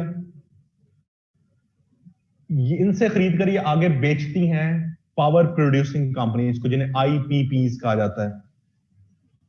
ये आईपीपीज इनसे तेल खरीदते हैं, इन्होंने इनसे खरीदा, इन्होंने इनसे खरीदा। अब ये ऑयल के ऊपर बिजली प्रोड्यूस करते हैं। ऑयल से बिजली प्रोड्यूस करके जब बिजली बन गई, इन्होंने बिजली आगे बेची डिस्ट्रीब्यूशन कंपनीज को, डिस्कोस जिनको कहते हैं। लेस्को, फेस्को, गैपको, हर शहर की अपनी डिस्ट्रीब्यूशन कंपनी होती है। ये डिस्ट्रीब्यूशन कंपनी उस तरफ लगे हुए ग्रिड स्टेशन जो होते हैं इलाकों वाइज, ये उनको आगे सप्लाई करते हैं बिजली, और वो ग्रिड स्टेशन आपके घरों तक बिजली पहुंचाते हैं। ग्रिड स्टेशन और यहां तक। अब बताएं, समझ आई कि अब भी नहीं आई?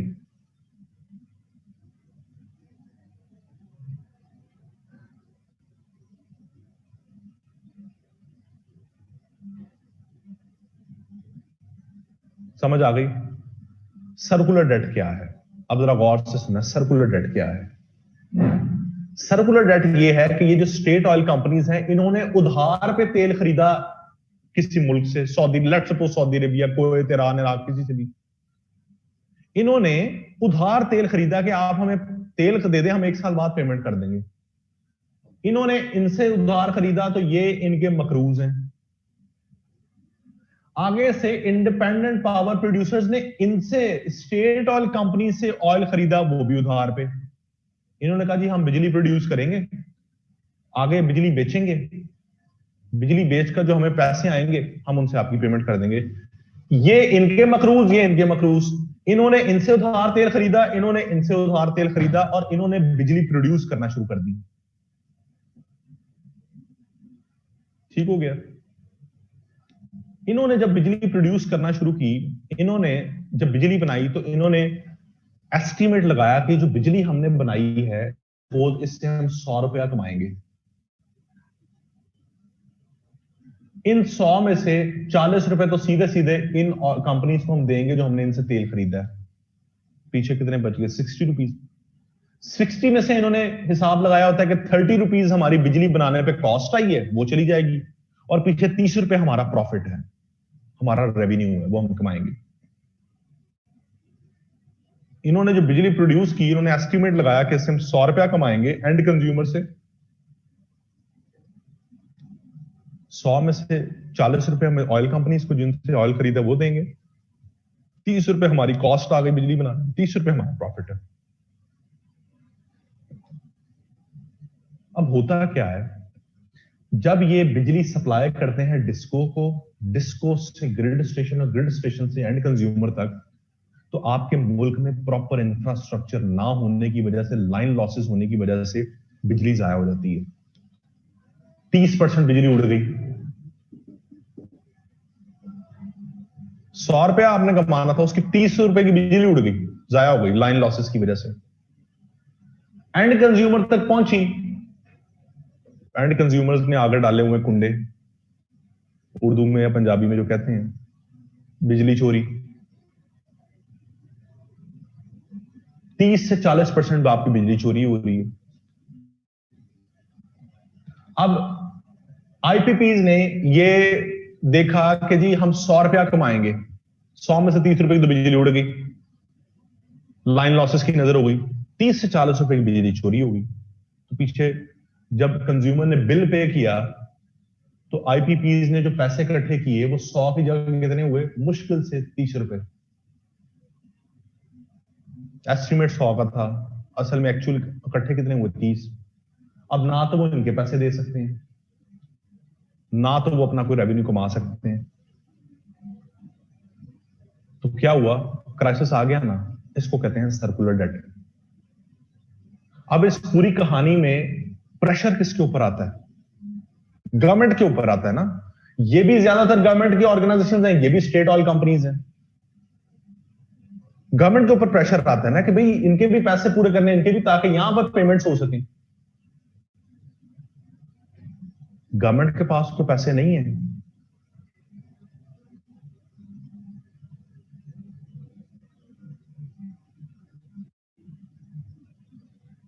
गवर्नमेंट के पास तो पैसे नहीं है ना।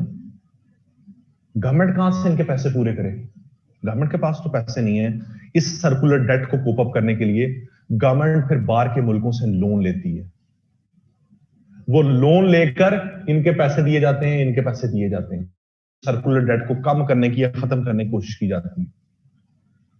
अब जो बाहर से लोन लिया आपने इस सर्कुलर डेट को कोप अप करने के लिए, उस लोन को उतारने के भी पैसे नहीं है, क्योंकि आपके पास सोर्स ऑफ रेवेन्यूज नहीं।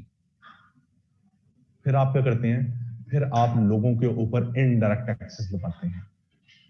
फिर आप बिजली के बिलों पे, गैस के बिलों पे टैक्सेस लगाते हैं। जब इनडायरेक्ट टैक्सेस लगते हैं तो मुल्क में महंगाई आती है, क्योंकि गरीब आदमी की परचेजिंग पावर कम हो जाती है। ये पूरी कहानी है सर्कुलर डेट के पीछे। यहां तो कोई मसला है तो पूछें। जी समझ आया जी सर्कुलर डेट क्या है। लोन वाला मैं कह रहा हूं कि ये अब जब ये सारा क्राइसिस आता है सर्कुलर डेट का, जो क्राइसिस आता है प्रेशर गवर्नमेंट के ऊपर आता है। गवर्नमेंट बाहर के मुल्कों से लोन लेती है, क्योंकि उसके पास अपने पास तो पैसे नहीं है। वो लोन लेकर आईपीपीज को पैसे देती है ताकि बिजली प्रोड्यूस करें, स्टेट ऑयल कंपनीज को पैसे पूरे करती है जो आईपीपीज ने देने होते हैं, और स्टेट ऑयल कंपनीज इनको पैसे वापस करती है। अब जो लोन लिया था ये सर्कुलर डेट को कोप अप करने के लिए, वो लोन भी तो वापस करना है ना मुल्कों को। तो गवर्नमेंट के पास फिर पैसे नहीं है, फिर गवर्नमेंट टैक्सेस, इनडायरेक्ट टैक्सेस लगाती है, लोगों से पैसा इकट्ठा करके लोन वापस करती है। जब लोगों पर इनडायरेक्ट टैक्सेस लगते हैं तो महंगाई आती है, इन्फ्लेशन आती है। यहां तक कोई मसला है।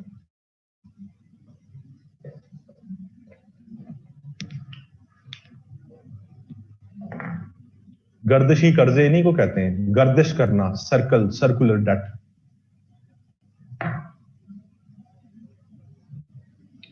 चलें जी 10 मिनट की ब्रेक करने, इसके बाद आगे आकर डिस्कस करते हैं।